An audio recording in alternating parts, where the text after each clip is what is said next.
गोविंदा सोधारो में चंदा भजो रे मन गोविंदा नटवर नागर नंदा भजो रे मन गोविंदा नटवर नागर भजो रे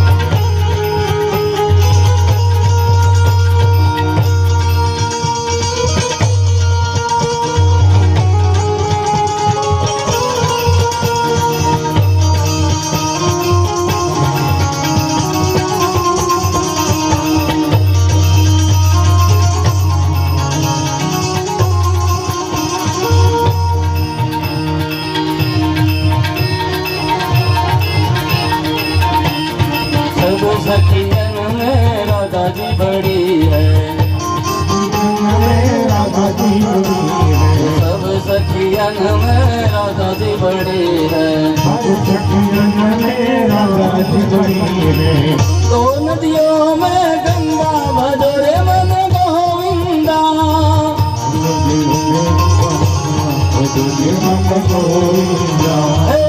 दो नदियों में गंगा भजो रे मन गोविंदा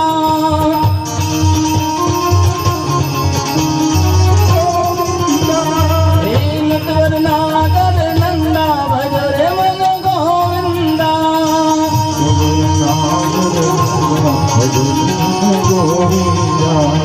इनको बाले इनको मना ले इनको बाले इनको मना ले इनको बाले इनको मना ले इनको मना ले कर माधव संग संगा भजो रे मन गोविंदा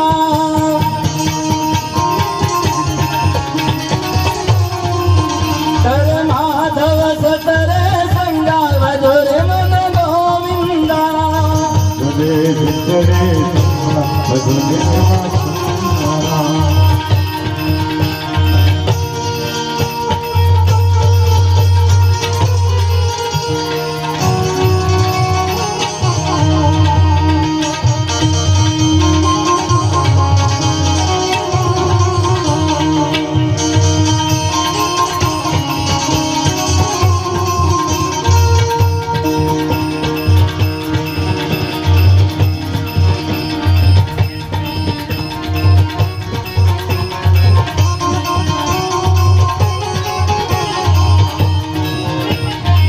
बाल कृष्ण लाल की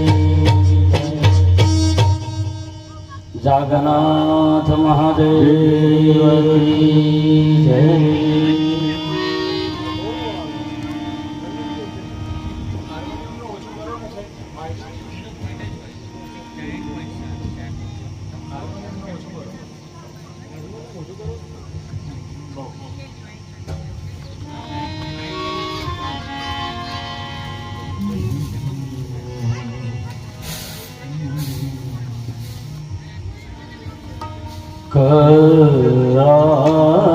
करविंदे न पदारविंदं मुखारविंदे विनिवेशयन्तं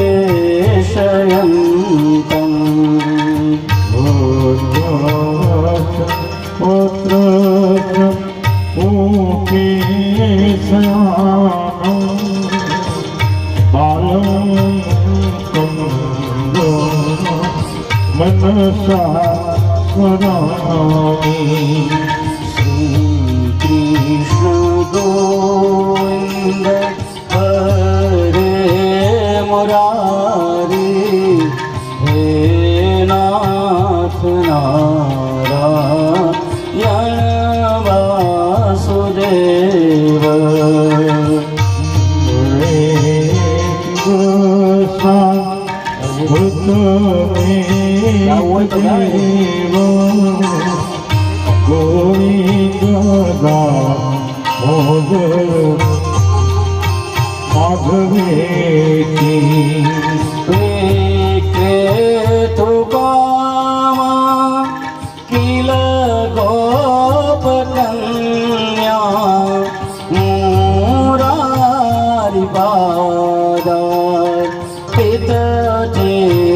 चित्तवृत्ति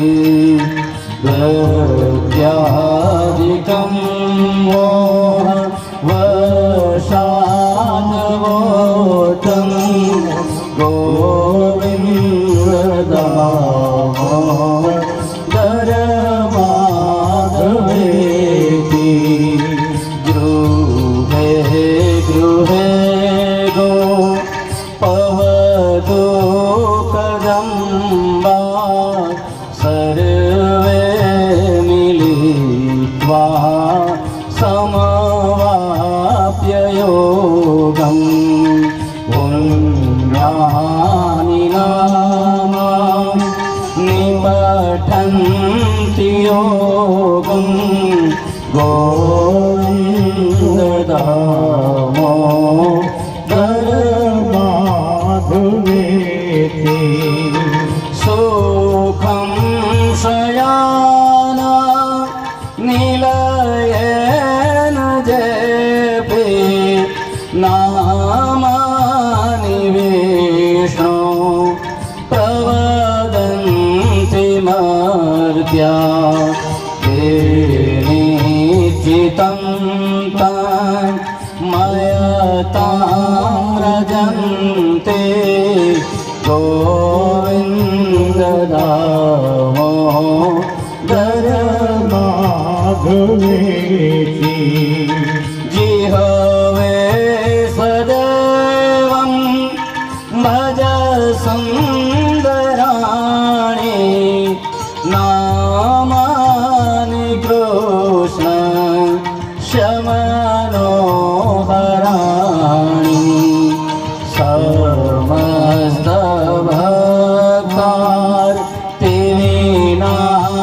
समस्तभक्तार्तिविनाशनानि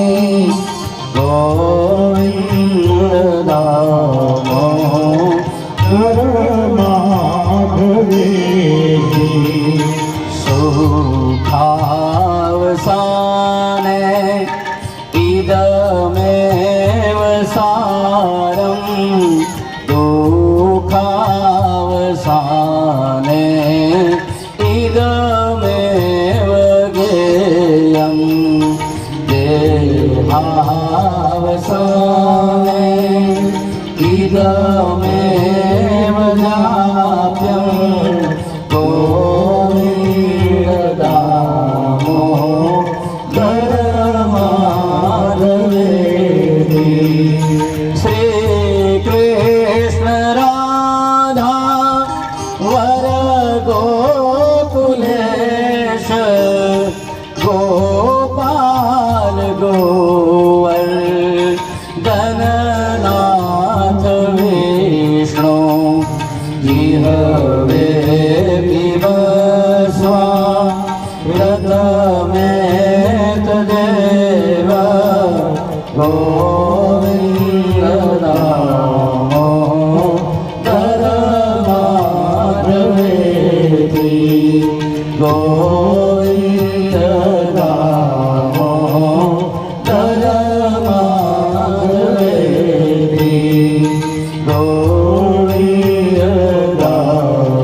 गोविन्ददामोदर माधवेति सदा सेव्या सदा सेव्या श्रीमद्भागवती कथा यस्य श्रवणमात्रेण परिचितं समाश्रये शुक्लां ब्रह्मविचारसारपरमा माद्यां जगद्व्यापिनी वीणा पुस्तकधारिणीम् अभयदाम् जाड्यान्धकारापहा हस्ते स्फाटिकमालिकां विदधति पद्मासने संस्थिताम् वन्दे तां परमेश्वरी भगवती बुद्धिप्रदां शारदा।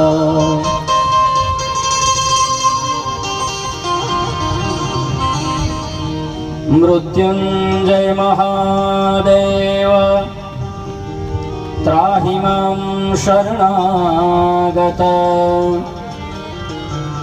जन्म मृत्यु जरा व्याधि पीडितं कर्म बन्धने।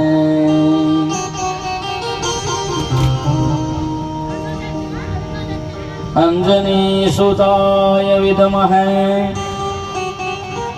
पवनपुताय धीमहि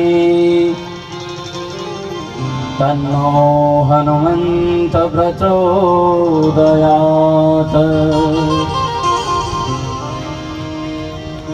माया कुण्डलनी क्रिया मधुमती काली कला मालिनी मातंगी विजया जया भगवती देवी शिवा शाम्भवी। शक्ति शंकर वल्लभा त्रिनयनां वाग्वाहिनीं भैरवी। ओंकारी त्रिपुरा परा परमहि माता कुमारेश्वरी।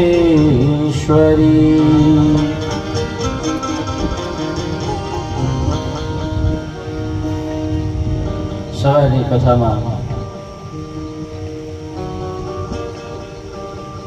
સુતજીને પ્રશ્ન થયો એટલે પ્રશ્ન થતા શ્રોતાનો પ્રશ્ન વક્તા રાજી થાય. નારદના પરિચયની કથા. નારદ એક જગ્યાએ બેસે નહીં અને તમને કથા કેવી રીતે સંભળાવી? નારદ એ બ્રહ્માના માનસ પુત્ર.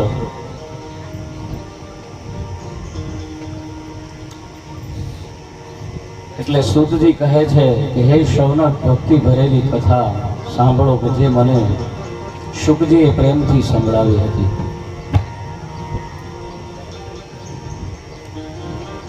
હવે આ બ્રહ્માના માનસ પુત્રો છે. એક વખત બદ્રિકા આશ્રમમાં પધારે છે. સંતોનું વિચરણ છે એ અકારણ ન હોય. સંતો એક ગામથી બીજે ગામ, બીજે ગામથી ત્રીજે ગામ ફરતા હોય તો એનું વિચરવું એ અકારણ ન હોય, એમાં કંઈક હેતુ હોય. સંત છે એ બીજાનું ભલું કરવા માટે થઈને વિચરણ કરે છે.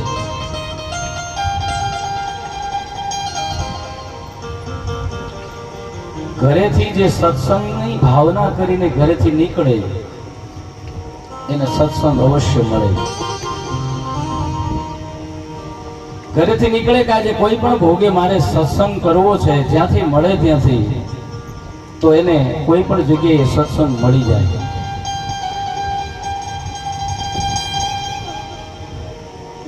દેવર્ષિ નારદને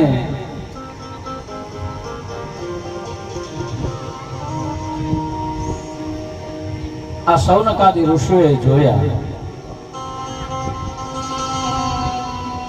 સત્સંગની ઈચ્છાથી બહાર નીકળ્યા હતા એટલે સંત સામા મળ્યા. પણ શું જોયું? તો કે નારદના મુખ ઉપર ચિંતા છે.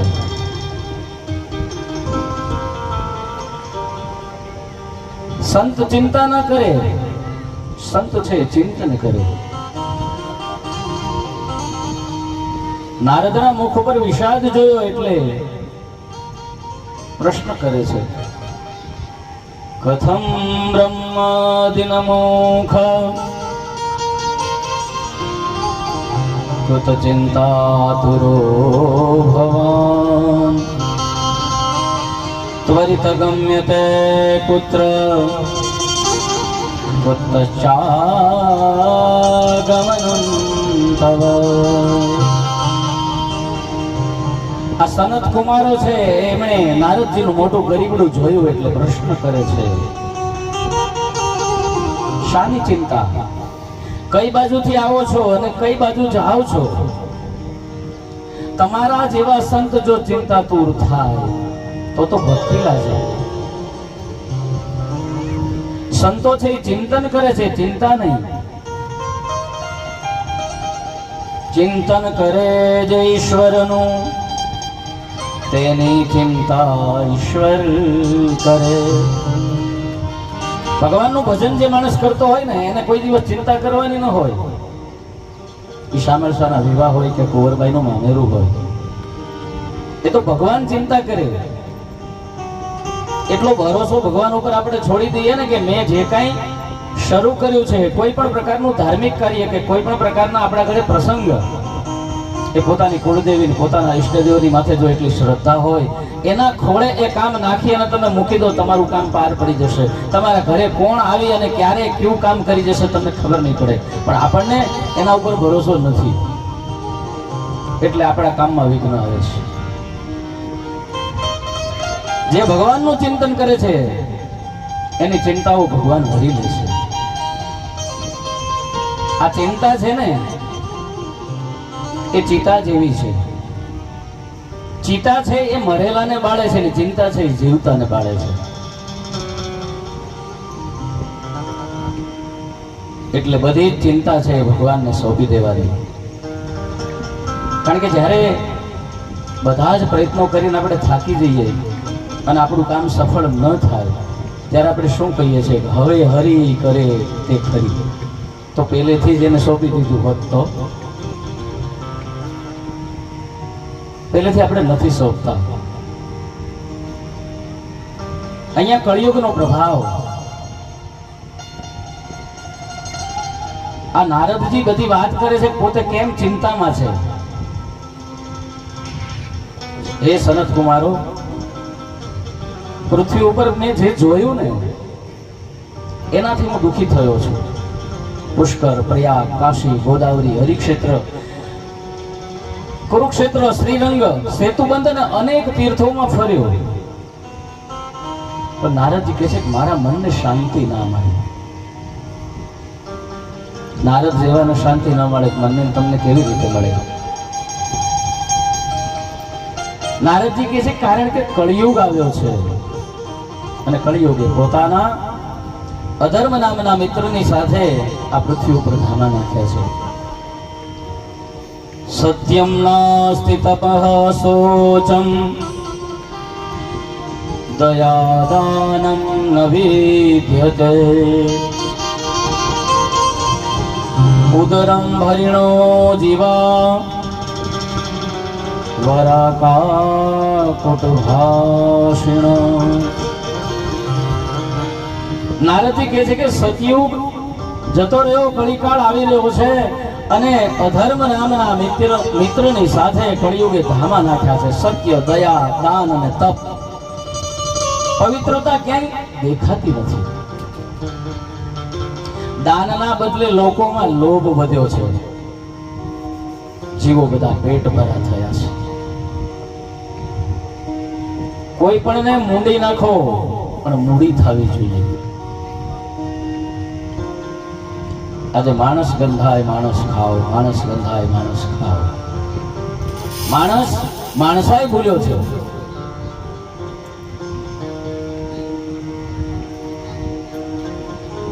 લોકો કડવું બોલનારા થયા છે. આપણે પ્રેમથી કોઈ બેઠું હોય એને પૂછીએ કે ભાઈ મજામાં છો? આપણો ભાવ કોઈ ખરાબ નથી, છતાં એ વ્યક્તિ અંદર શું ભરેલું છે તો થાય તો દુખી કરી લ્યો. આપણે પ્રેમથી પૂછીએ છીએ ભાઈ તમે મજામાં, તો કે થાય તો દુખી કરી લ્યો ને.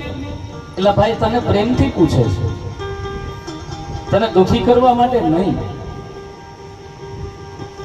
વિશ્વાસ વગરના લોકો થયા છે. આ નારદજી સનત કુમારોને કથા કહી રહ્યા છે. નારદજી કહે છે કે જેનું વર્ણન શક્ય નથી એટલો બધો સમાજ બગડ્યો છે. જેને પૈસાની જરૂર છે એને લોકો કટુ વચન સંભળાવીને દુખી કરે છે. જેને પૈસાની જરૂર નથી ને એને ત્યાં ઢગલાઓ થાય છે. ખોટા મને ને તમને છેતરવા માટે ભગવા કપડાં પહેરીને બેસી જાય. લોકો એના ચરણમાં પગે લાગી લાગીને ઢગલા કરે છે. ગામમાં એનો એ માણસ રખડતો તો એને કોઈ જમવાનું એક ટંકનું આપતું નહોતું અને ખોટા ઢોંગ શરૂ કર્યા એટલે લોકો એને ત્યાં ઢગલા કરવા લાગ્યા. ये नामुमकिन है कि दुनिया अपनी मस्ती छोड़ दे. ये नामुमकिन है कि दुनिया अपनी मस्ती छोड़ दे. इसलिए ये बेकरार दिल तू ये बस्ती छोड़ दे.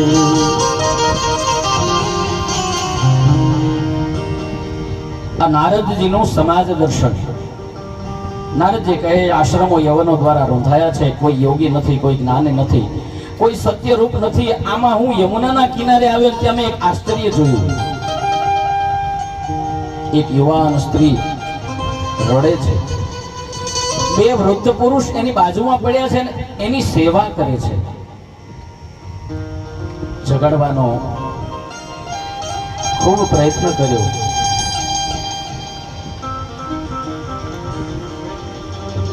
આ સ્ત્રી ચારે બાજુ જુએ છે કોઈ મને મદદ કરે. અનેક દાસીઓ તેની સેવામાં હતી. છતાં એ તરુણી કહેતા એ સ્ત્રી છે બહુ દુઃખી છે. નારદજી કહે છે કોઈ એની નજીક ગયો, એનું ધ્યાન મારા ઉપર પડ્યું એટલે એને તરત મને બોલાવ્યો.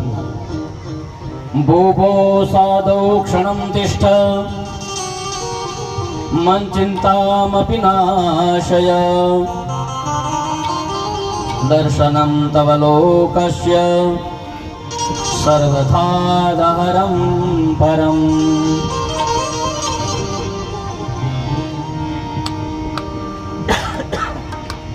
હે સાધુ, ક્ષણવાર ઉભા રહો. મારી ચિંતાનો નાશ કરો. બીજાના કાર્યને સાધે તે સાધુ. જેનું જીવન સાધુ એ સાધુ. જે સીધો ચાલે તે સાધુ.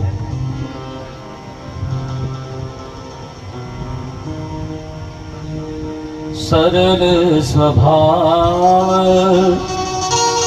નમન કુટિલાય યથા લાભ સંતોષ સદાય. જેનો સરળ સ્વભાવ છે, મન કુટિલાય, મનમાં કુટિલતા નથી, કોઈના માટે પણ મેલ નથી કર્યો. જે મળે છે એમાં સંતોષ માનીને પોતાની જિંદગી વિતાવે છે. નારદજી કહે છે તેની નજીક જઈને મેં પ્રશ્ન કર્યો કે તું કોણ છે? આ બંને વૃદ્ધ, આ પુરુષ કોણ છે અને તું શું કામ રડે છે? તેણે પરિચય આપ્યો. મહારાજ, મારું નામ ભક્તિ છે. આ બંને મારા પુત્રો જ્ઞાન અને વૈરાગ્ય છે. ભક્તિ માતા, જ્ઞાન, વૈરાગ્ય, આ પરિસ્થિતિ. નારદજી કહે છે કે આ વાત મગજમાં ઉતરતી નથી. માતા યુવાન અને પુત્ર વૃદ્ધ.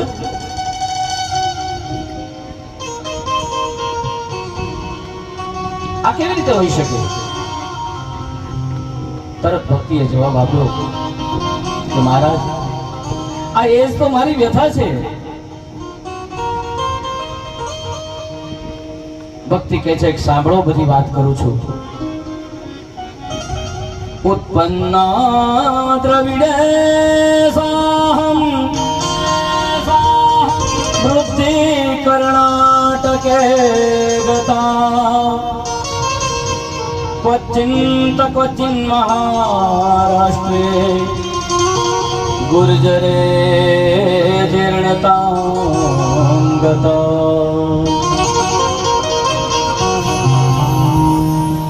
હે નારદજી, દ્રવિડ દેશમાં જન્મી દરેક સ્ત્રીને પોતાના પિયરનું ગર્વ હોય. ભલે ગરીબાઈ હોય છતાં પોતાના બાપનો ગર્વ દરેક સ્ત્રીને હોય અને હોવું જ જોઈએ.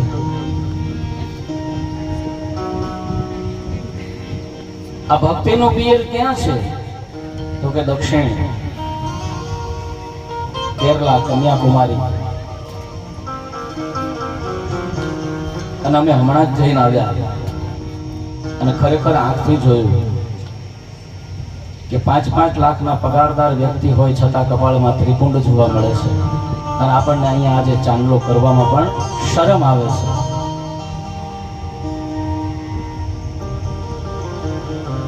આજે હજી ત્યાં ભક્તિ છે, ત્યાં જેટલી ભક્તિ છે એટલી દુનિયામાં ક્યાંય નથી.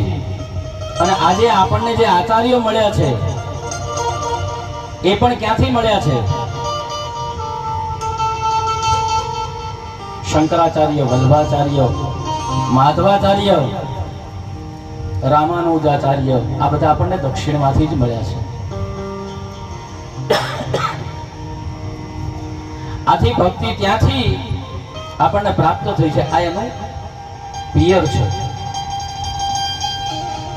ભક્તિ કહે છે ગુર્જરે જીર્ણતામ, એટલે કે ગુજરાતમાં આવીને એ વૃદ્ધત્વ નથી પામી, દુઃખી નથી થઈ, પણ મથુરાની નજીક આવેલો કોઈ એક જિલ્લો છે ત્યાં ભક્તિ પહોંચી અને ભક્તિ જીર્ણ થઈ. ભક્તિ તો ગુજરાતની અંદર સમરા કાઢી ગઈ છે. એમાં સૌરાષ્ટ્ર તો એનું ઘરેણું છે. આ સંતોની પાવન ભૂમિ છે.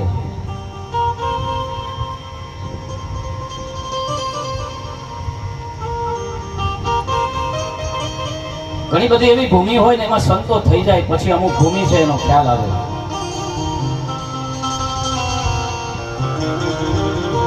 અમરેલીમાં સંત મૂળદાસનો જ્યાં સુધી ચમત્કાર નહોતો મળ્યો ત્યાં સુધી કોઈ એને સામાન્ય લુહાર માનતા હતા. પણ જ્યારે પૂરો પરિચય મળ્યો ત્યારે આખું નગર એમના શરણે થયું. એમ અડતાલાની ભૂમિમાં પણ એક સંત થઈ ગયા, એને હજી સુધી કોઈ ઓળખી નથી શક્યું. આપણા નાના બાપુ કાચ ખાતા, ધતુરો ખાતા, છે કોઈની તાકાત, અને સતત એનો અંગૂઠો આમ રામ રામ રામ રામ રામ ચાલુ જ હતું. એને નહીં સોના સાથે પ્રીત કે નહીં ધૂળ સાથે પ્રીત, ધૂળમાં આળોટે, રાખમાં આળોટે, કોઈ પણ વસ્તુ એને એના માટે પ્રિય નહોતી. બધું ધૂળ સમાન હતું. આ સંત અડતાલાનો સંત હતો, પણ એને કોઈ ઓળખી નથી શક્યું. બાકી આ ભૂમિના એ સંત હતા. નહીતર હાવ ગાંડો માણસ હોય તોય પણ એને કંઈ પણ વસ્તુમાં મમત્વ હોય, કંઈક લાલસા હોય, છેવટે કઈ નહીં તો ખાવાની હોય. એટલે આપણી આ સંતોની ભૂમિ કહેવાની છે. ભક્તિ કહે છે ત્યાંથી વૃંદાવનમાં આવી ફરી મને રૂપ મળ્યું. હું તો યુવાન થઈ પણ મારા જે 2 પુત્રો છે એ હજી વૃદ્ધ છે અને ભર નિંદ્રામાં સૂતા છે. ઇમો તુષ્યાદાવત્ર સુતો મે ક્લિશ્યત શ્રમાત ઇદં સ્થાનમ પરિત્યજ્ય વિદેશ ગમ્યતે મયા.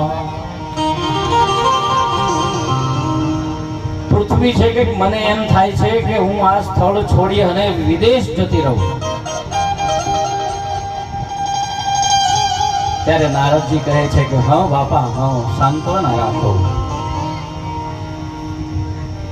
તને પ્રભુએ રહેવાના સ્થાન આપ્યા, જ્ઞાન વૈરાગ્ય 2 અનુચર આપ્યા, મુક્તિ નામની દાસી આપી, પણ સમય જતા મુક્તિને ક્ષયરોગ લાગુ પડ્યો, તેથી મુક્તિ સ્વર્ગમાં જતી રહી. છતાં ભક્તિ આજે પણ જો યોગ્ય વ્યક્તિ જુએ અને મુક્તિને આજ્ઞા કરે એને સ્વર્ગ મૂકીને અહીંયા આવવું પડે છે. કળિયુગમાં આજે પણ કોઈ નરસિંહ છે, તુકારામ છે, જલારામ કે મીરા મળે તો મુક્તિને આવવું પડે છે. શ્રી દ્વારકાધીશ ધરતી છોડી સ્વધામ પધાર્યા ને દ્વાપર યુગ પરિપૂર્ણ થયો, કળિયુગનો આરંભ થયો. કલીના કારણે નારદજી કહે છે કે તારે દુઃખ સહેવું પડે છે. ત્યારે ભક્તિ કહે છે કે પરીક્ષિતે કલીને જીવતો કેમ છોડ્યો? પરીક્ષિતમાં તો તાકાત હતી કે એ કળિયુગને મારી શકે. તો પરીક્ષિતે એ સમયે કળિયુગને શા માટે જીવતો છોડ્યો? નારદ કહે છે કે રાજા છે ને એ સમજદાર હતો. બીજા યુગમાં પ્રભુને મેળવવાને બહુ અઘરા છે. સતયુગ, દ્વાપર અને ત્રેતા, આ ત્રણ યુગમાં ભગવાનની ભક્તિ કરો ને હજારો વર્ષ સુધી ભક્તિ કરો, માથે રાફડા થઈ જાય તો પણ કદાચ ભગવાન મળે કે ન મળે. અને કળિયુગમાં માત્ર ગાયના શિંગડાની માથે રાઈનો દાણો રહે એટલી વાર ભક્તિ થઈ જાય ને મન પવિત્ર થઈ જાય તો ઠાકોર દૂર નથી. કલી કેવલ નામાધાર. કળિયુગમાં નામનો બહુ મોટો ફળ છે. યત ફલમ નાસ્તિ તપસા ન યોગે સમાધિના તત્ફલમ લભતે સમ્યક કલો કેશવ કીર્તના. કેશવનું કીર્તન કરો પણ કપટ છોડી નહીં. આપણે કીર્તન કરવા માટે ઊભા થઈએ ને તો આપણે ચારે બાજુ જોતા હોય મને કોણ કોણ જોવે છે, હું કેવું નાચું છું, બધાને ગમતું હશે કે નહીં. અરે તમે ઈશ્વરના માટે નાચો છો, તમે બીજાની સામે ના જોવો. અને ઈશ્વરના માટે જે નાચતો હોય ને એ પછી નાચતા નાચતા પોતાના દીકરાને ખૂંદી નાખે ગારામાં તો એને ભાન નથી રહેતું. ભગત ગૌરવ કુંભાર એ દુનિયા માટે નાચતો નહોતો, ઈશ્વર માટે નાચતો હતો. પોતાનો દીકરો ગોઠણિયા ભાઈ ચાલતા ચાલતા આવે ને પોતાનો જે ગારો બનાવી રહ્યો છે એની અંદર એ બાળક જતું રહે છતાં ઈશ્વર એને ફરીથી પાછું બાળક આપે છે. જગત માટે નહીં, જગદીશ માટે નાચો.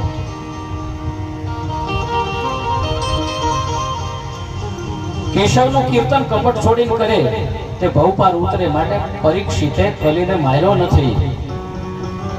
પછી જ્ઞાન વૈરાગ્યને જાગૃત કરવા નારદે વેદ અને વેદાંતોના ઘોષ કર્યા, ગીતાના પાઠ કર્યા. ત્યારે આ જ્ઞાન વૈરાગ્ય છે ઊભા થઈ બગાસા ખાઈને પાછા સૂઈ ગયા. એટલે નારદજીને વળી ચિંતા થઈ કે આટલા વેદોના ઘોષ કર્યા છતાં પણ હજી આ પાછા સૂઈ ગયા. એટલે સંતને ચિંતા થઈ. કોઈ પણને જાગૃત કરવા માટેના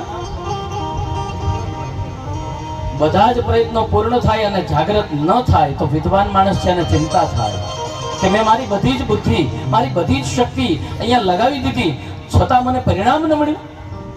અને એમાંય નારદ જેવા સંત હોય અને એ જો પ્રયત્ન કરે અને એને સફળતા ન મળે તો કેમ ચિંતા ન થાય? નારદને ચિંતા એટલે થઈ. નારદ અહીંયા નિરાશ થયા. સંત જ્યારે નિરાશ થાય એટલે ઈશ્વર એની મદદે આવે.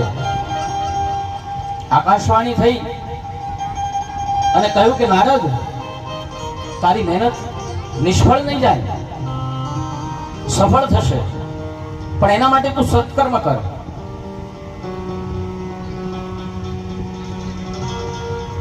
નારદને આશ્ચર્ય થયું કે વેદોના ઘોષ કર્યા, ગીતાના પાઠ કર્યા અને હજી વળી સત્કર્મ એટલે એ વળી શું હશે? ઘણાને પૂછવા છતાં સાચો જવાબ ન મળ્યો. નારદ છે મૂંઝાણા છે અને એટલા માટે ચિંતાગ્રસ્ત થયા, દુઃખી થયા. ત્યારે એને સનત કુમારો મળ્યા અને પ્રશ્ન કર્યો કે સત્કર્મની વ્યાખ્યા શું? કોને સત્કર્મ કહેવાય? સનત કુમારોએ કહ્યું, ચિંતા ન કરો, ઉપાય છે ને સુખ સાધ્ય છે. તમે જે પ્રશ્ન કર્યો છે એનો ઉપાય બહુ સહેલો અને સારો છે. ધન્ય છે તમને કે બીજાના દુઃખે તમે દુઃખી થયા છો. બાકી અત્યારે બીજાના દુઃખે કોણ દુઃખી છે?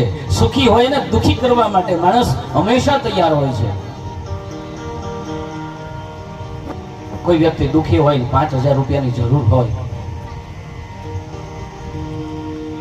તો આપણે બધા એની હસી મજાક ઉડાવશું અથવા તો એને હજી નીચે પાડવા માટે બીજા 25,000 નો ખર્ચો કરીશું, પણ 5,000 ની મદદ નહીં કરીએ. આ આપણા સમાજની વ્યથા છે. નારદજીને કહે છે કે તમે બીજાના દુઃખે દુઃખી થયા છો કે ધન્ય છો, અને આપણે આપણા ધર્મ માટે કંઈ પણ કરવા કે કંઈ પણ છોડવા માટે તૈયાર નથી. આપણે બધા સગવડતા વાળા બધા ધર્મો બનાવી નાખ્યા છે. ચાલશે, ધર્મમાં ક્યાં એવું કંઈ કીધું છે? અરે ધર્મનું જે થવું હોય તે થાય, પણ આપણને સુખ મળવું જોઈએ. નારદ, તમે વિરક્તોમાં શિરોમણી છો. નારદજી સત્કર્મ એટલે શું એને આપણે સમજીએ. સનત કુમારો અને નારદનો આ સત્સંગ છે તમારા અને મારા માટેનો છે. જ્ઞાન યજ્ઞને મોટામાં મોટો સત્કર્મ કહેવામાં આવ્યું છે. કોઈ પણ પ્રકારનું સાચું જ્ઞાન કોઈ પણ માણસને આપવામાં આવે ને એ મોટામાં મોટું સત્કર્મ છે.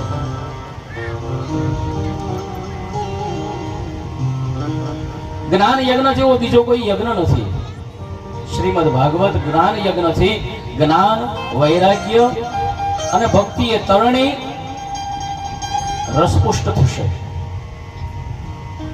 નારદે પ્રશ્ન કર્યો કે મેં તો વેદો ના ઘોષ કર્યા, ગીતાનો પાઠ કર્યો, આ બધું કર્યું જ હતું, તો આ ભાગવતમાં તો ખાલી વેદોનો સાર છે. મેં તો આખું બધું ઝુમખું છે એ આખું કરી નાખ્યું, આમાં તો માત્ર સાર છે. તેનાથી કેમ જાગૃત થશે? ત્યારે સનત કુમાર સમજાવે છે કે જેમ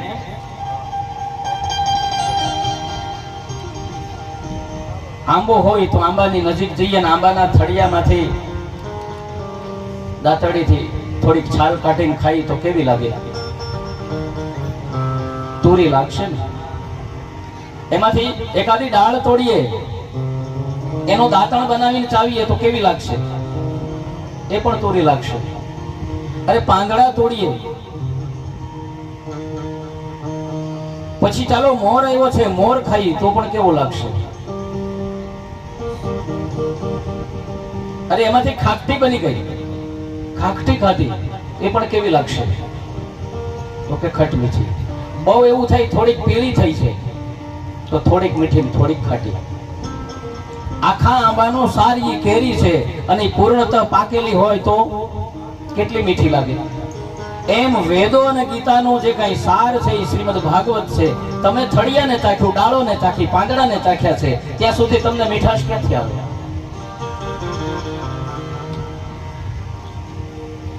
શ્રીમદ ભાગવત એ તમામ શાસ્ત્રો, વેદ, પુરાણનો સાર છે.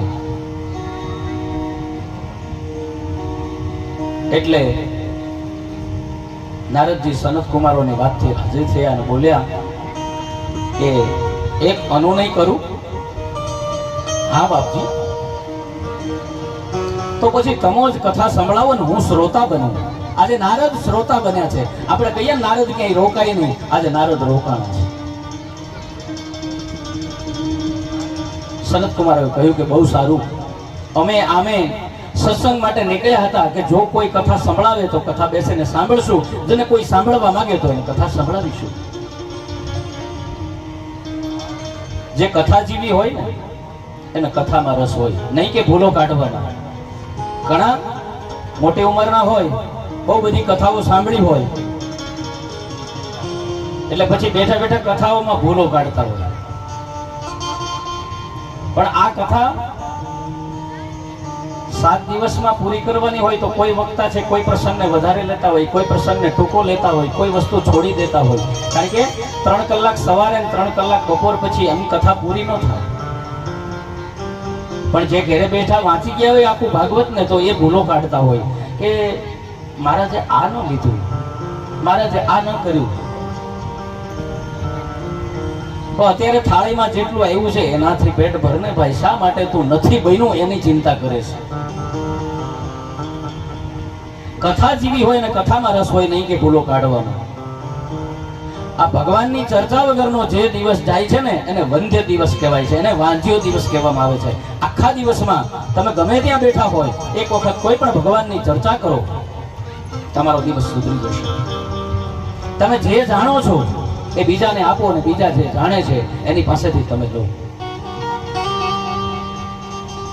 કોઈ બે જણા ભેગા થયા અને બેયની પાસે એક એક રૂપિયો છે. પેલા કીધું હું તને 1 રૂપિયો આપું, તો પેલા 1 રૂપિયો આપ્યો એટલે પેલાની પાસે 2 થયા, પણ આની પાસે તો 1 પણ રૂપિયો ન વધ્યો ને. એટલે આપલે કરવી હોય તો તમારા વિચારોની આપલે કરો. તમારી પાસે જે જ્ઞાન છે એની આપલે કરો. એક વિચાર મારી પાસે છે, સામેવાળા પાસે એક વિચાર છે, હું એક વિચાર એને આપું, એક વિચાર એ મને આપે, બેયની પાસે 2 થઈ જશે.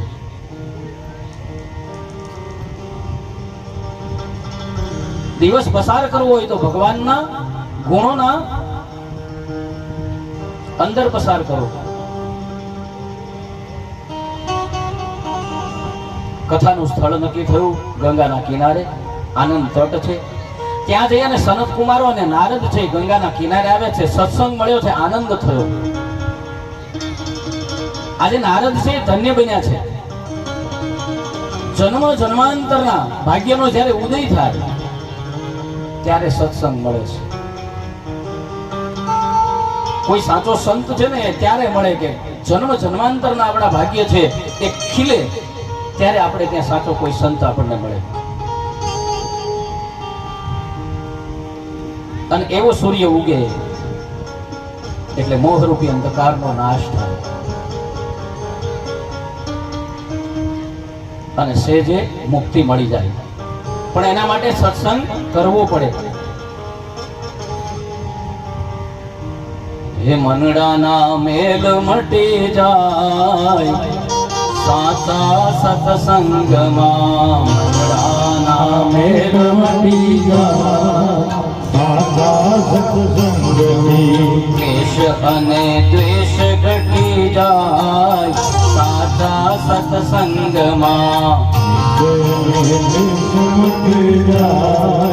સાચા સત્સંગથી, સંયમ સદાચાર સત્સંગના દ્વાર દે, સંયમ સદાચાર સત્સંગના દ્વાર દે, સંયમ સદાચાર સત્સંગના દ્વાર દે.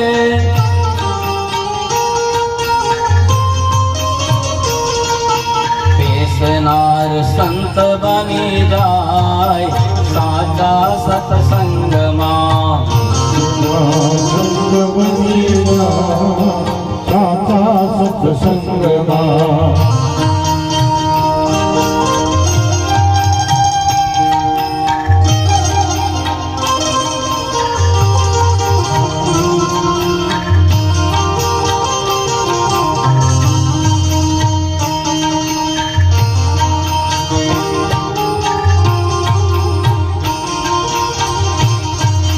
નિર્મળ જ્ઞાનની જ્યોતે પ્રગટતા, નિર્મલ જ્ઞાનની જ્યોતિ પ્રગટતા, નિર્મળ જ્ઞાનની જ્યોતે પ્રગટતા, નિર્મલ જ્ઞાનની જ્યોતિ પ્રગટતા, સાચ અને જૂઠ પર ખાય સાચા સત્સંગમાં, અને દુઃખ પર થાય સાચા સત્સંગમાં.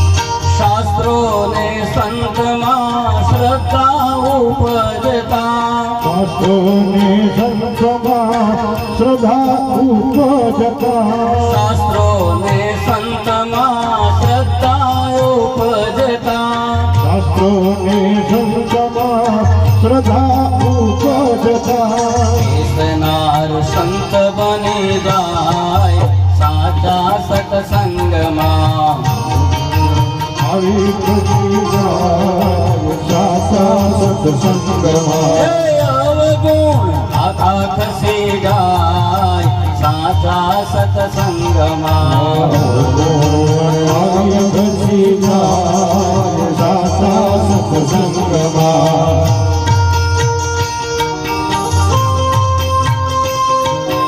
મારા માતા પિતાને કથા જોતાવી દો છું. વિડીયો કોલ કરીને મારા બા બાપુજીને કથા બતાવું છું. કારણ કે દુનિયામાં એનાથી મોટું કંઈ છે નહીં.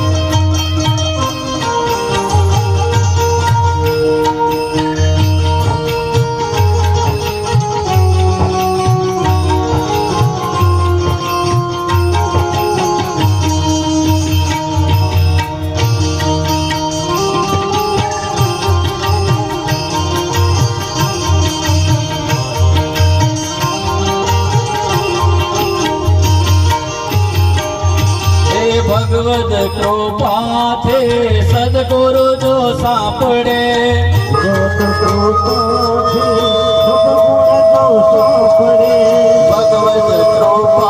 કૃપાથી સદગુરુ જો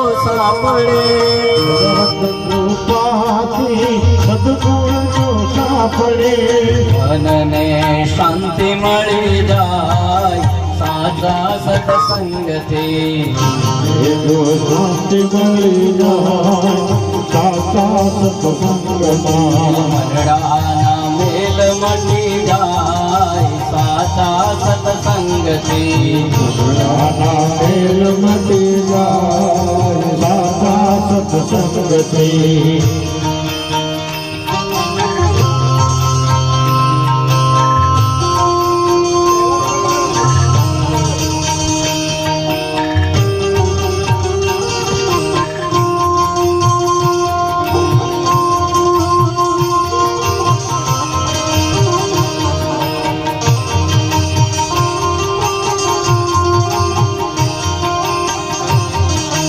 કૃષ્ણ કૃપાળુ મળે ગુરુની કૃપાથી કૃષ્ણ કૃપાળુ મળે ગુરુની કૃપાથી કૃષ્ણ કૃપાળુ મળે ગુરુની કૃપાથી કૃષ્ણ કૃપાળુ મળે ગુરુની કૃપાથી જીવન ધન્ય બની જાય સાચા સત્સંગથી ધન્ય બની જાય સાચા સત્સંગથી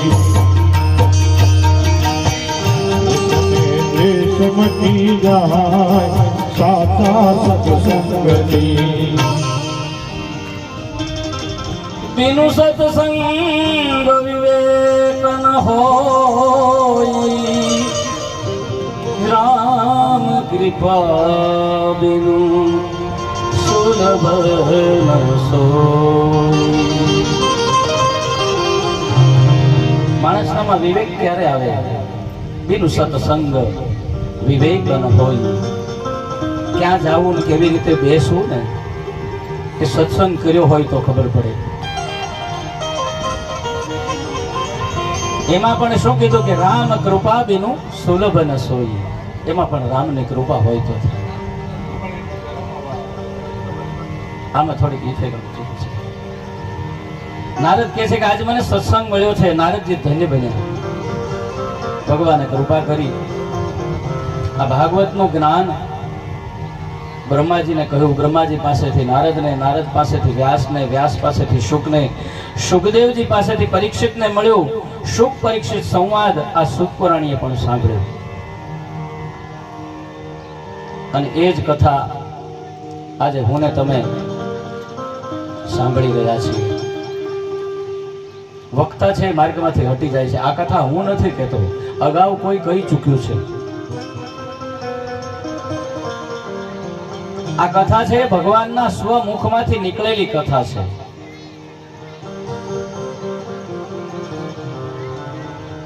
અને એટલે ભાગવત છે એને ભગવાન કૃષ્ણ પરમાત્માનું વાંગ્મય સ્વરૂપ કહેવામાં આવે છે. પોથી આપણે શા માટે માથે લઈએ છીએ? આ કાંઈ લખેલા પુસ્તકની અંદર અક્ષરો નથી. આ તમે ભગવાન કૃષ્ણને ઉપાડીને માથે ફરો છો. પ્રેમથી તેનું પઠન, પૂજન અને શ્રવણ કરીએ એટલે લાલાની પૂજા થઈ ગઈ.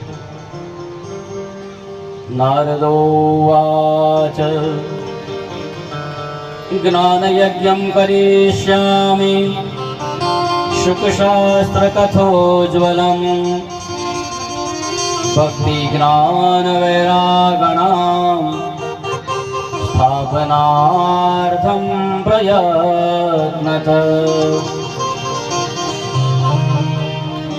નારદે ભક્તિ જ્ઞાન વૈરાગ્યની સ્થાપના માટે ગંગા કિનારે આનંદ તટ ઉપર જ્ઞાન યજ્ઞનો આરંભ કર્યો. અનેક લોકો આવ્યા છે. ભૃગુર્વશિષ્ઠ સવન ચ ગૌતમ મેધાતિથિર્દેવલ દેવરાતો રામસ્તથા ગાદિસુતશ્ચ શાકલો નૃકુંડ પુત્ર ત્રિજ પીપલાદા યોગેશ્વરો વ્યાસ પરાશરોચ છાયા શુકો જાજલી જહનુ મુખ્યા સર્વેપ્યમિ મુનિગણા સહપુત્ર શિષ્યા સ્વત્રી વિરાયરતિ પ્રણયેન યુક્તા. આ ગંગાના તટ ઉપર કોણ કોણ આવ્યું છે? મહાભક્ત સમુદાય ભેગો થયો છે. ભૃગુ, વશિષ્ઠ, ચવન, ગૌતમી, મેધાતિથિ, દેવલ, દેવરાજ, પરશુરામ, વિશ્વામિત્ર, શાકલ, માર્કંડેય, દત્તાત્રેય, પીપલાદ, યોગેશ્વર, વ્યાસ, પરાશર, છાયા, શુક, જાજલી અને જહનુ આદિ પોતાના સંતાન, શિષ્યો અને પોતાની સ્ત્રી સાથે કથામાં આવ્યા છે. જે બધા પરમ જ્ઞાની હોવા છતાં પણ આજે કથા થઈ રહી છે એટલે પોતે એકલા નથી આવ્યા. પોતાની સ્ત્રી, પોતાના શિષ્યો, પોતાના બાળકોને લઈને આવ્યા છે કથામાં. આ કથા આપણને આ શીખવાડે છે, કથામાં એકલા ન જવું. બે જણા ગયા હોય તો માથાકોટ ન થાય કથામાં. જે કથામાં એવું હોય એ બે જણા સાંભળીને ઘરે ગયા હોય તો તકલીફ ન થાય. ઓલું પવનના જયારે થોડું થોડું કાચું ઘરે જેને સાંભળ્યું હોય અને ઘરના અહીંથી સાંભળીને વાત કરે એટલે એમાં થોડોક સંઘર્ષ થાય કે ના ના કથા તો આની હતી, તો કે ના કથા આની હતી. એટલે ઋષિ મુનિઓ સંતો આપણને શીખવાડે કે કથા પરિવાર સાથે સાંભળવી. કારણ કે આમાં કોઈ કોઈનું કલ્યાણ કરી શકતું નથી, પોતાનું કલ્યાણ પોતે જ કરવાનું છે. ઘણા કે અમારા ઈ સાંભળવા ગયા છે એટલે અમારે કઈ જરૂર નહીં. તો તમારા ઈને મોક્ષ મળશે, તમને નહીં મળે.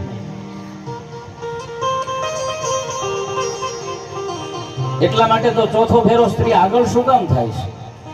ધર્મ, અર્થ, કામ એમાં એમ કે છે કે હું સાથ આપીશ. તો મોક્ષની બાબત આવે એટલે સ્ત્રી કે છે કે નહીં, એ તો હું પોતે મારી મેતે મેળવી શકું, એ તમે નહીં અપાવી શકો.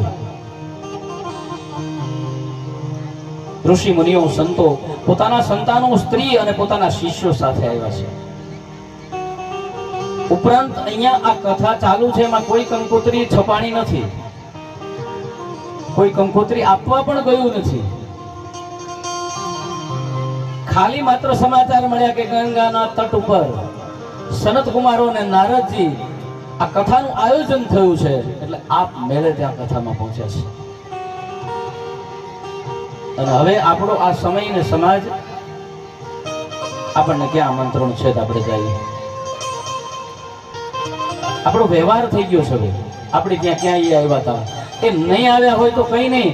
કથા છે, ભગવાનના ગુણો છે, એમાં જવામાં ક્યાંય સંકોચ કે શર્મ રાખવાની જરૂર નથી. સાચો વૈષ્ણવ એને જ કહેવાય કે ખબર પડે કે અહીંયા કોઈ સત્સંગ ચાલી રહ્યો છે અને એ કોઈ પણ પ્રકારના આસનની પણ મહત્તા રાખ્યા વગર જ્યાં જગ્યા મળે ને ત્યાં બેસીને સાંભળી લે, એને સાચો વૈષ્ણવ, એને સાચો ભગવાનનો ભક્ત કહેવામાં આવે છે. મારા જેવા હોય એને ઘણાને તો અગાઉથી નક્કી કરવું પડે કે હું કથામાં આવું છું, સોફો જોશે, માથે ગાલીચો પાથરેલું હશે, આ બધી વ્યવસ્થા હોય, મારું સન્માન થાય એમ હોય, કવર મળે એમ હોય, તો હું કથામાં આવીશ. તો એ લૌકિક કથા થઈ, એ ભગવાનની કથા નથી. હવે વિચાર કરો, આમાં ખાલી નામ લીધા પરશુરામ, વિશ્વામિત્ર, શાકર, માર્કંડેય, દત્તાત્રેય, પીપલાદ, હવે આવા લોકોને પણ આશ્રમની કોઈ મહત્તા કરી નથી ભગવાનની કથા માટે. અને આજનો આપણે કાળા માથાનો માનવી કેટલું માન માગે છે. સનત કુમારો શ્રીમદ ભાગવત કથાનો મહિમા વર્ણવા લાગ્યા. સુખ શાસ્ત્રનો મહિમા સાંભળવા માત્રથી માણસને મુક્તિ મળે છે. સદા શ્રીમદ ભાગવતી કથા યસ્ય શ્રવણ માત્રેણ પરિચિત સમાશ્રયે.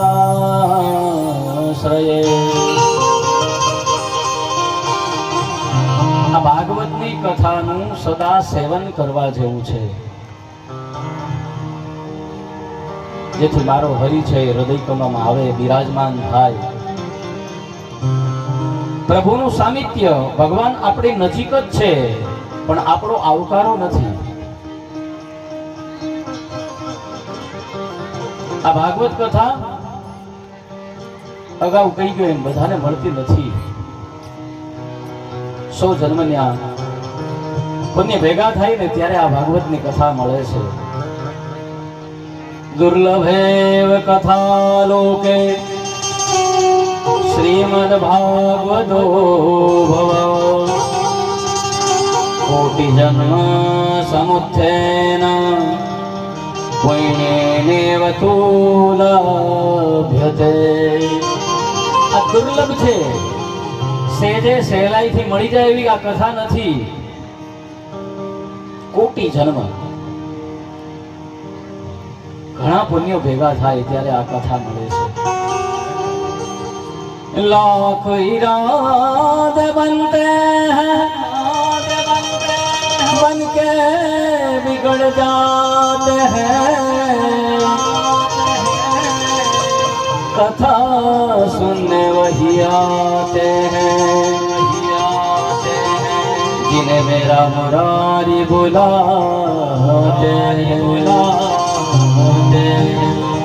घरेથી નક્કી જ કર્યું કે આજે કથા સાંભળવા જ જવું છે. થેલી લઈ લીધી, ઘઉં નાખી દીધા, સાડી પહેરી લીધી, શણગાર સજી લીધો, પાણીની બોટલ સાથે લઈ લીધી. નહીં, નક્કી આજે કથામાં જવું જ છે. અડતાલા ગામ, ગોકળ ભરા, આપણા વિશાલ દાદા કથા વાંચીને આપણે સાંભળવા કેમ ન જઈએ? પણ હજી ડેલીનો દરવાજો ખોલો ને ત્યાં ગાડી આવીને ઊભી રહે. એમાંય મોંઘેરા મહેમાન કોણ? તો કે ઘરવાળાના ભાઈ આવ્યા. હવે એને મૂકીને તો કથામાં જવાય નહીં. लाख इरादे बनते हैं, बन के बिगड़ जाते हैं, कथा सुनने वही आते हैं, जिन्हें अपना मुरारी बुलाते हैं. ઘણું બધું નક્કી કરવા છતાં પણ ઈશ્વરની ઈચ્છા થાય તો જ આ કથા મંડપમાં આવી શકાય. યત્ન એટલે સૌથી પહેલા મહેનત કરવી પડે.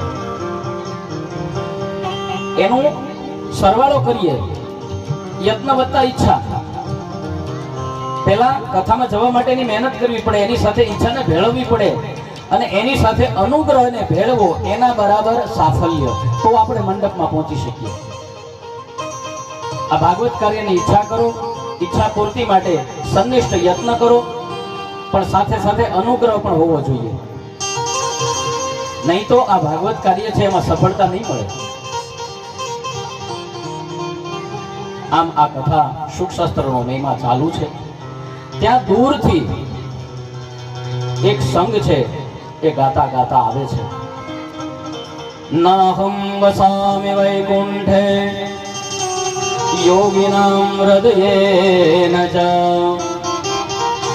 ભક્તા યત્ર ગાયન્તિ તત્ર તિષ્ઠામિ નારદ. અને ભગવાને પણ કહ્યું છે કે હે નારદ, મારા બધા ભક્તો ભેગા મળી અને મારા ગુણ અને નામનું સંકીર્તન કરે ને, મારી લીલાનું ગાન કરે ને એટલે ભગવાન કહે છે કે હું રહી નથી શકતો, મારે આવવું જ પડે છે.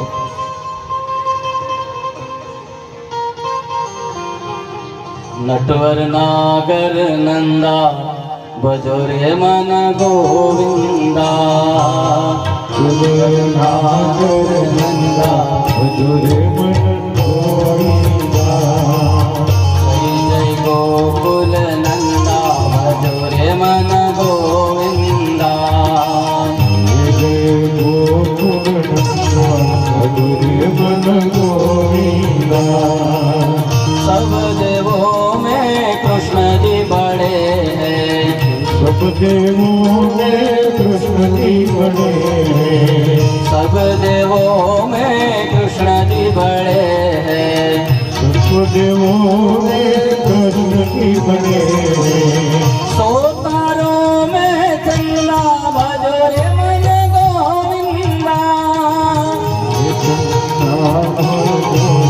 भजो रे मन गोविंदा.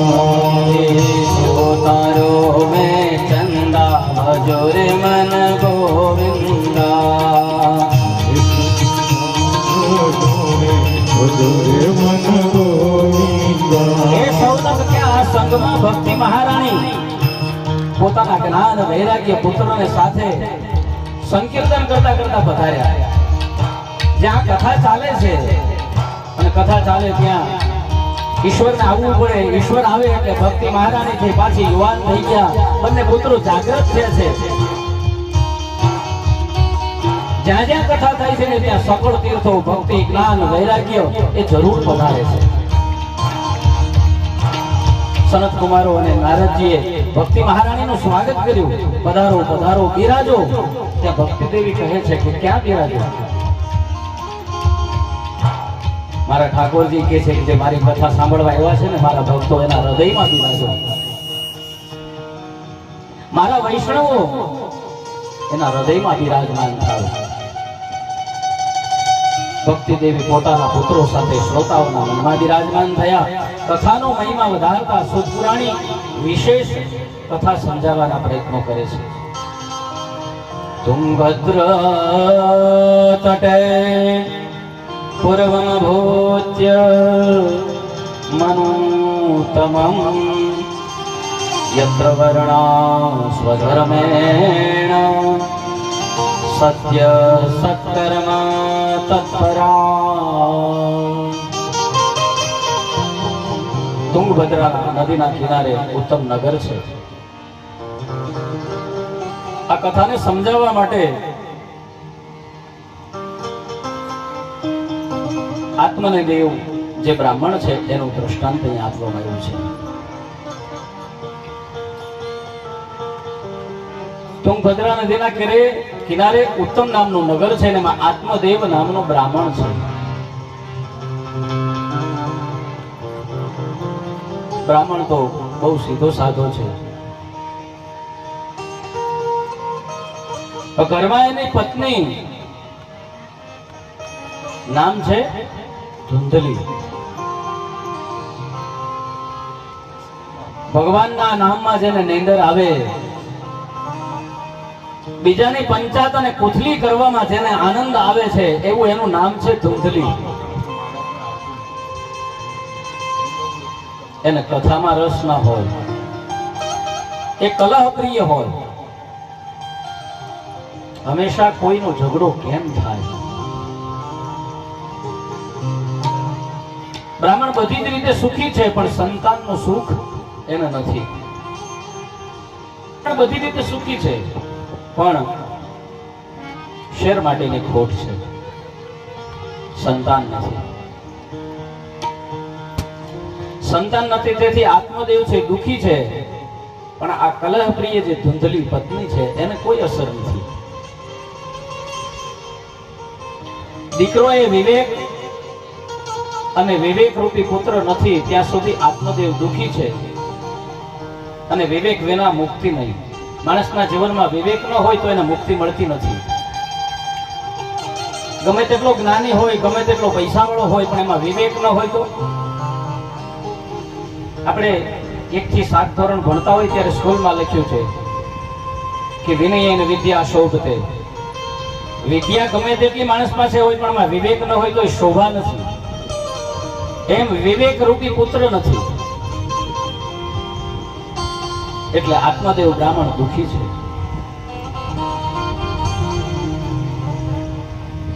બ્રાહ્મણે વિચાર્યું કે આવું જીવન જીવવું એના કરતા મરી જવું સારું. આત્મદેવ બ્રાહ્મણ જંગલમાં આત્મહત્યા કરવા માટે નીકળે છે.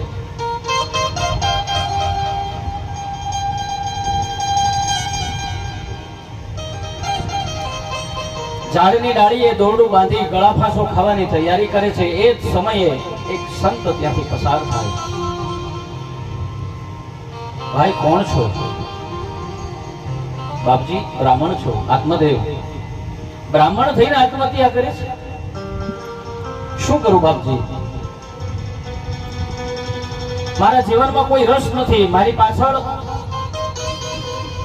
મારો ઉદ્ધાર કરે એવી કોઈ વ્યક્તિ નથી. મારા વંશમાં મારું આગળ ચાલે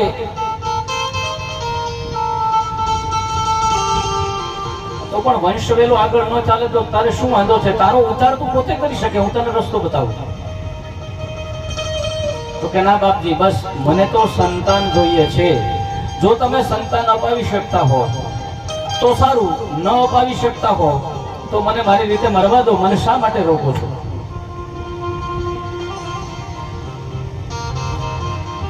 સંત સમજાવે છે કે આત્મદેવ, આજે સંતાન નથી ને એટલા માટે તું દુઃખી છો. કાલે સંતાન થશે તો પણ તું દુઃખી થઈશ. બસ બાકી મને આવી આડી અવળી વાતોમાં ન ઉલઝાવો. મને તો સંતાન જોઈએ છે. તમે આપી શકો છો? નહીતર મને મારા રસ્તે જવા દો. સંત કહે છે કે આ નહીં સમજે. પોતાના પાસેથી એક ફળ લીધું અને આત્મદેવ બ્રાહ્મણને આપ્યું કે ભાઈ જા, ઘરે જઈ અને આ તારી પત્નીને ખવડાવજો. સારા દિવસો રહેશે અને સંતાનની પ્રાપ્તિ થશે. આત્મદેવ બ્રાહ્મણ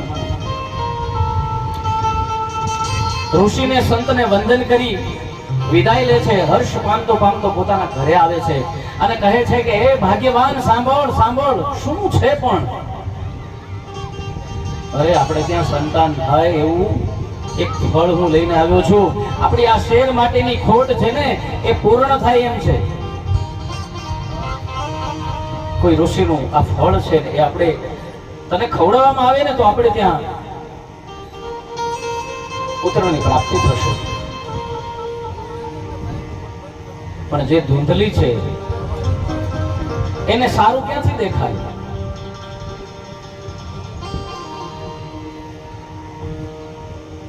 પોતાના પતિને ખબર ન પડે એટલે રાજી થતા થતા ફળ તો લઈ લીધું. ફળ ઘરમાં મૂકીને વિચાર કરવા લાગી કે ઓહો, આ ફળ હું ખાવ, મને મહિના રે, હું પેટથી ખાવ. અને એમાં ગામમાં જો આગ લાગે તો બધા દોડીને ભાગી જાય. મારા પેટમાં બાળક હોય, હું દોડી નહીં શકું, હું બળીને મરી જાઉં. વળી એ તો ઠીક, કદાચ આગ ન લાગે તો કાંઈ નહીં, પણ એ પ્રસવની પીડા, બાળકને જન્મ આપવો સહેલી વાત નથી. જે પુરુષ માના ઉદરમાંથી જન્મ લે છે ને એ જ પુરુષ આજે સ્ત્રીઓનો દેશ કરે છે, ત્યારે એને વિચારવો જોઈએ. પ્રસૂતિની પીડા બહુ કષ્ટદાયક હોય છે. ધૂંધલી વિચારે કે આવું કરવું જ શા માટે જોઈએ? આવા વિચારો કરતી હતી એમાં એની બેન ત્યાં વળી અને મળવા આવી. અરે બેન, તું આ ચિંતા શેની કરે છે એટલી બધી? તો કે તારા બનેવી જો ને આ સંતાન થયું, ફળ લઈ આવ્યા છે અને મારે કઈ સંતાન જોતું નથી. એ કોણ બધી માથાકોટમાં પડે? એક મહિનો ખાટલામાં ભૂઈ રહેવાનું, એ બાળકને ઉછેરવાનું, આ બધી માથાકૂટ મારાથી ન થાય. તો બેન એક કામ કરીએ, તમે બહુ પૈસા વાળા છો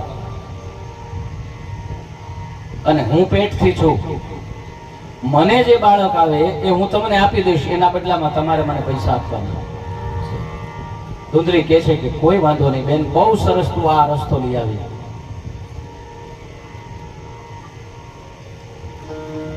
આત્મદેવ બ્રાહ્મણને કહ્યું કે અમે ફળ ખાધું છે, અને બે બહેનોએ અહીંયા સોદો નક્કી કરી નાખ્યો.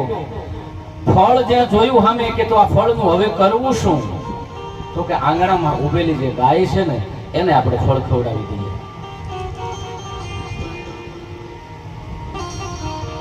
ફળ ગાયને ખવડાવવામાં એવું સમય જતા ધુંધુલીની બહેને છે એને દીકરાનો જન્મ થયો, આ બાજુ ગાય છે એને પણ દીકરાનો જન્મ થયો. પણ મનુષ્યનો જન્મ થયો પણ ગાયની જેવા લાંબા કાન રહ્યા. એટલે આત્મદેવ તો ખૂબ રાજી થયો કે ભગવાને ઋષિએ મને ફળ આપ્યું, મને તો બબ્બે દીકરા થયા. ધુંધુલીનો દીકરો એટલે એનું નામ ધુંધુકારી રાખવામાં આવ્યું, અને ગાયમાંથી જે દીકરો ઉત્પન્ન થયો એનું નામ ગોકર્ણ પાડવામાં આવ્યું.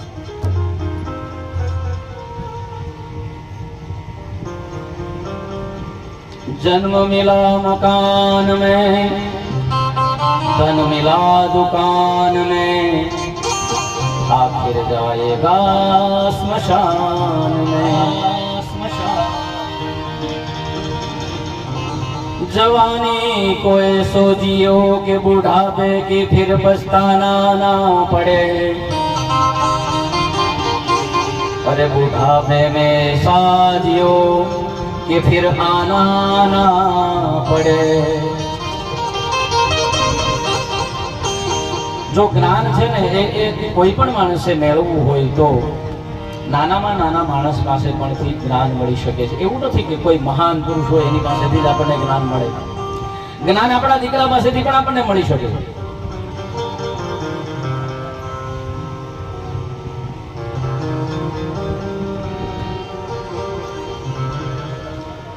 ધુંધુકારી છે એ ધુંધુલીનો દીકરો એટલે એના જેવો થયો.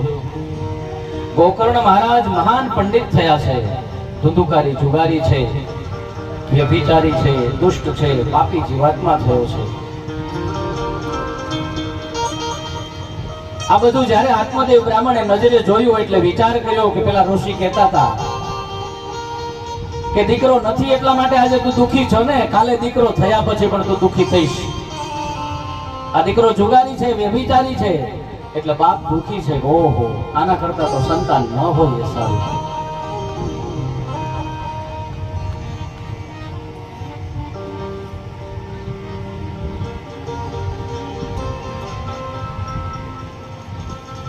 દીકરાનું પાટું ખાતા આત્મદેવ બ્રાહ્મણ છે એ રડવા લાગ્યો છે.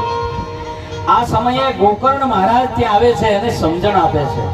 આજે દીકરો બાપને સમજાવે છે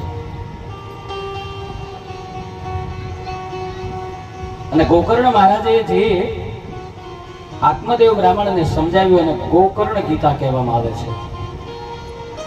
ગોકર્ણ વાચ દેહ સ્થિતિમાં સરુધિરે વિમતે ત્યજતમ જાયા સુતાદિષુ સદા મમતામ વિમુચ.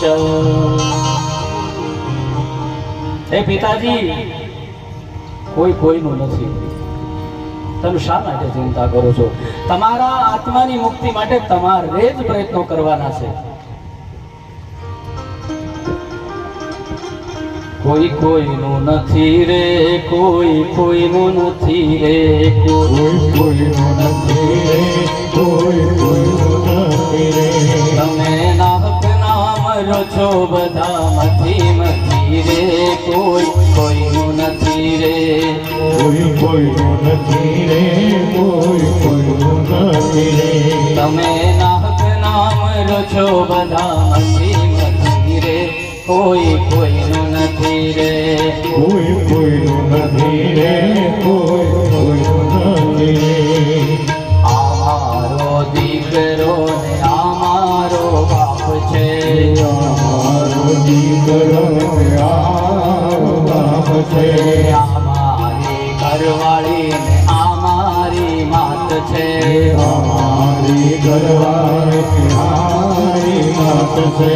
ભુવાની સંગાતે કોઈ જતો નથી રે, કોઈ કોઈનું નથી રે, કોઈ કોઈનું નથી રે, કોઈ કોઈનું નથી રે. કોઈ કોઈનું નથી. આત્મદેવ બ્રાહ્મણને સમજાણો કે ઓહો હો બહુ ભૂલ કરી.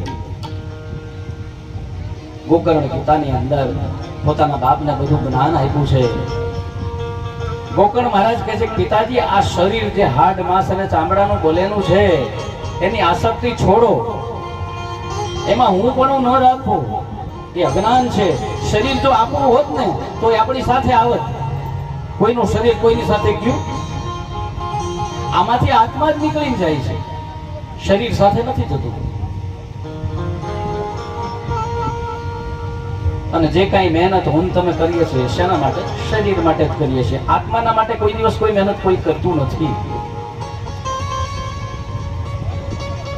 ના ધોઈ શરીરે સરસ મજાના ક્રીમો ચોપડીએ અને એમાં મેકઅપ કરીએ, એમાં આવો ઉનાળો હોય ને કથામાં આવ્યા હોય તો પછી ઘરે જાય તો ઘરવાળા ઓળખે નહીં, કારણ કે ઓલા રગેડા પરસેવાના ઉતર્યા હોય તો ચહેરો ભિન્ન થઈ ગયો. આ તો ગામડું છે એટલે વાંધો નહીં, આ તો શહેરની કથાની વાત છે, આપણા ગામની વાત નથી. ગોકર્ણ મહારાજ સમજાવે કે પિતાજી આ બધું શરીર માટે નકામું છે, આત્મા માટે કંઈક કરો. બાળક જન્મે અને 6 દિવસનું થાય, છઠ્ઠી થાય ત્યારે એને છઠ્ઠીઓ પહેરાવવામાં આવે. એ છઠ્ઠિયાને ખીસું ન હોય અને મરી જાય ત્યારે સફેદ કપડું જેને આપણે ખાપણ કહીએ છીએ એ ઉઢાડવામાં આવે. એને પણ ખિસ્સું ન હોય છતાં આખી જિંદગી હું તમે આ ખિસ્સાની પાછળ ખર્ચી નાખીએ છીએ. ખિસ્સું પાછું ડાબી બાજુ જ હોય. ડાબી બાજુ શું છે? આપણું હૃદય છે, જ્યાં ધડક ધડક ધડક ધડક થાય છે. મને તમને સમજાવે એ આ ખિસ્સા પાછળ દોડમાં આ હું બોલું છું મને સાંભળ, તો ત્યાં હવે એ ખિસ્સામાં પાછો આપણે મોબાઈલ મૂકી દઈએ છીએ એટલે ઈ બંધ થઈ ગયું.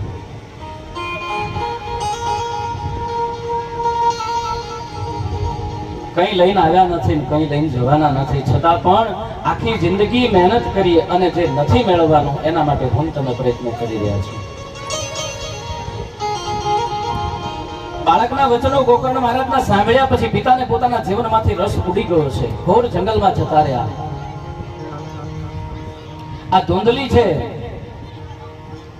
એ પણ પુત્રના કંકાસથી કંટાળી ગઈ છે. રોજ ઘરમાં આવે, ઝઘડા કરે છે. બાપ જતો રહ્યો એટલે દીકરાએ પોતાનું વર્ચસ્વ ઘરમાં જમાવી દીધું છે. પોતાની માતાને એક દિવસ તો ખૂબ મારી છે. પુત્રના મારથી કંટાળી અને ધૂંધલી છે એને શું કર્યું હતું કે કૂવો બોલ્યો.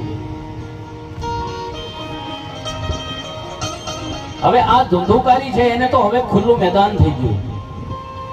બાપ જતો રહ્યો, માં જતી રહી અને ગોકર્ણ મહારાજ તો તીર્થાટનમાં છે. નાની મોટી ચોરી કરતો તો એમ કરતા કરતા હવે ખુલ્લું મેદાન થયું એટલે એમને થયું કે રાજાના ખજાનામાં જ ચોરી કરીએ. 4-5 ગણિકાઓ વેશ્યા રાખી છે, પોતાના ઘરમાં નિવાસ કરે છે અને રાજાના ખજાનામાંથી ચોરી કરી અને આજે આ ધુંધુકારી ઘરે આવ્યો. જ્યારે આ ગુણિકાઓ છે ને ખબર પડી કે રાજાના ખજાનામાં ચોરી કરી છે એટલે ગુણિકાઓએ વિચાર કર્યું કે કાલ નહીં તો આજે નહીં તો કાલે આપણે પકડાઈ જઈશું અને આની સાથે આપણે પણ કેદખાનામાં જવું પડશે. એના કરતા આને જ મારી નાખીએ ને આપણે જતા રહીએ તો. ધુંધુકારી ખાટલામાં સૂતો છે, દોરીથી હાથ પગ બાંધી. આ ગુણિકાઓ છે એને ગળે ટૂંકો દે છે છતાં મૃત્યુ નથી આવતું એટલે ચૂલામાંથી ધગધગતા અંગારા લઈ આવી અને આ ધુંધુકારીના મુખમાં નાખવામાં આવે છે અને આમ કરી અને ધુંધુકારીનું મૃત્યુ થાય. બધું ધન લઈ અને આ ગણિકાઓ છે જતી રહે છે અને ઘણા એક સમય પછી તીર્થાટનમાંથી ગોકર્ણ મહારાજને એમ થયું કે ચાલ મારા ગામમાં જાઉં, મારા ઘરે જાઉં, મારો ભાઈ કઈ હાલતમાં છે. તપાસ કરતા ખબર પડી કે પિતા છે એ જંગલમાં તપસ્યા કરવા ગયા, દાવા અગ્નિ લાગી અને એમાં એ મોક્ષને પામ્યા. માતાએ ધુંધુલીએ કૂવો બોર્યો અને પોતાનો ભાઈ છે એને ગણિકાઓએ મારી નાખ્યો. છતાં પોતાના ફળિયાની અંદર ખાટલો નાખીને આજે ગોકર્ણ મહારાજ સૂતા છે એમાં સવારના 4:30 નો પોર થયો છે વેલો, એમાં કોઈ આવીને કહે છે કે ભાઈ, એ મારા ભાઈ, એ પંડિત, એ કોકણ મહારાજ, મારો ઉદ્ધાર કરો, મારા ભાઈ મને બચાવો. ગોકર્ણ મહારાજ જાગ્યા, જુએ છે કોઈ દેખાતું નથી, પણ મહાન પંડિત હાથમાં પાણીની અંજલિ લઈ અને આમ કરીને આમ જ્યાં છાંટી ત્યાં પેલું પ્રેત જે છે એની સામે પ્રગટ થયું. ઓહો, ધુધુકારી તું? હા ભાઈ, મને મારા કર્મોએ સજા આપી છે મારા ભાઈ, પણ હવે મને મોક્ષ અપાવો. તો કે તારા માટે તો મેં તીર્થમાં ઘણા શ્રાદ્ધ કર્યા, અરે ગયાજીમાં જઈને પણ મેં તારા માટે મોક્ષ માટે શ્રાદ્ધ કર્યું, પણ ભાઈ મારા કર્મો એટલા ખરાબ હતા ને કે મને એનાથી મુક્તિ નહીં મળે.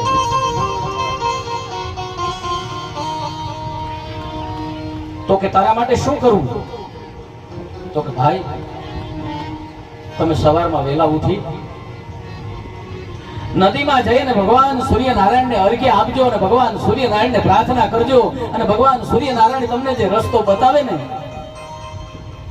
એ રસ્તે તમે ચાલજો અને મારો ઉદ્ધાર કરજો. આ પ્રેત છે એ ત્યાંથી લુપ્ત થઈ ગયું. ગોકર્ણ મહારાજ પોતાના ઘરની પૂજા પરવારી પોતાના ગામની અંદર આવેલી નદીના કિનારે આવીને ભગવાન સૂર્યનારાયણને અર્ઘ્ય આપે છે.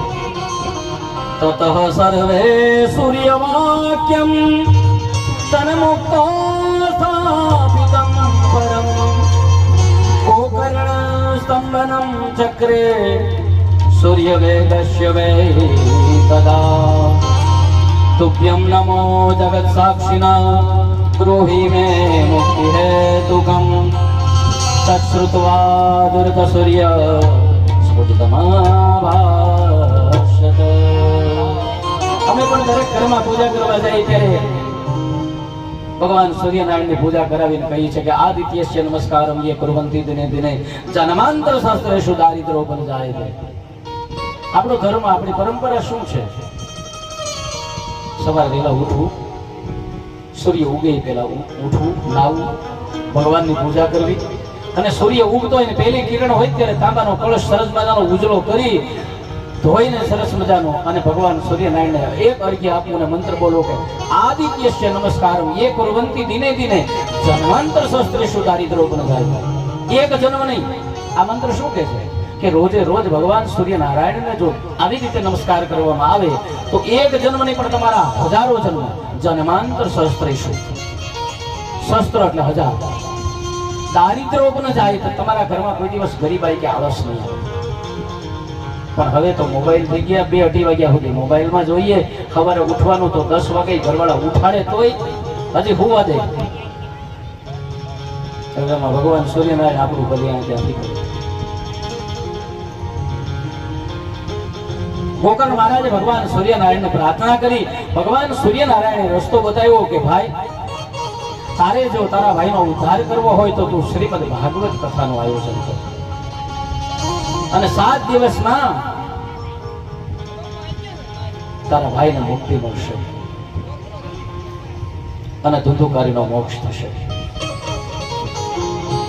શ્રીમદ ભાગવતની કથા ઉત્તમ છે, મોક્ષ દેનારી છે. આવું જ્યારે જાણ્યું એટલે ગોકર્ણ મહારાજે ગામની અંદર સાથ પડાવી કથાનું આયોજન કર્યું છે.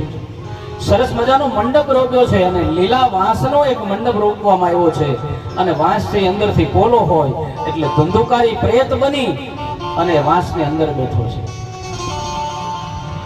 7 દિવસ એક જગ્યાએ બેસીને કથા સાંભળી. 7મા દિવસે આ વાંસ છે ફાટ્યો અને એમાંથી પ્રેત છે પ્રગટ થયો, પુષ્પક વિમાન આવ્યું. આ પ્રેતને એના પુણ્ય, આ કથાના પુણ્યથી પુષ્પક વિમાન આવ્યું ને સ્વર્ગમાં લઈ જતા હતા. એટલે ગોકર્ણ મહારાજે કહ્યું કે ઉભા રહ્યો, આ કથા તો મારા ગામે સાંભળી છે, આ એકલાય થોડી સાંભળી છે, આ બધાને લઈ જવા પડે. ત્યારે દેવના દૂતોએ કહ્યું કે કથા બધાએ સાંભળી છે, પણ બધાએ એક ચિત્ત દઈને નથી સાંભળી, એક જગ્યાએ બેસીને નથી સાંભળી. આ પ્રેતે તો એક જ વાંસમાં કથા શરૂ થઈ ત્યારથી એમાં પ્રવેશ કર્યો છે. આ 7 દિવસથી એમાંથી બહાર નથી નીકળ્યો. એટલે કથા એક ચિત્ત અને એક સ્થાને બેસીને સાંભળવી. પણ આપણા આસને કોઈ બેહી ગયું તેને હટું ઝઘડો ન કરવો, કઈ ઊભી થા, આ તો મારું આસન છે. સ્થાન મહત્વનું છે, ચિત્ત મહત્વનું છે, ધ્યાન મહત્વનું છે. કથામાં જ્યાં સુધી હોય ત્યારે કથામાં જ રહીએ, કોઈ પણ પ્રકારની વ્યથામાં ન જઈએ. તો આમાંથી એકાદ શબ્દ, ભલે હું પવિત્ર નથી, હું પાવન નથી, પણ આ કથા તો પાવન છે. એ નીકળે છે ઈશ્વર, મારા મુખમાંથી નીકળે છે, પણ એ સ્વર છે, ઈશ્વર છે. હું પવિત્ર નથી, હું નથી કોઈ દાવો કરતો, પણ આ કથા છે એ તો પવિત્ર છે ને એનો કોઈ શબ્દ છે એ કોઈ પણ ને આમાંથી સ્પર્શી જાય અને એનું જીવન ધન્ય બની જાય છે.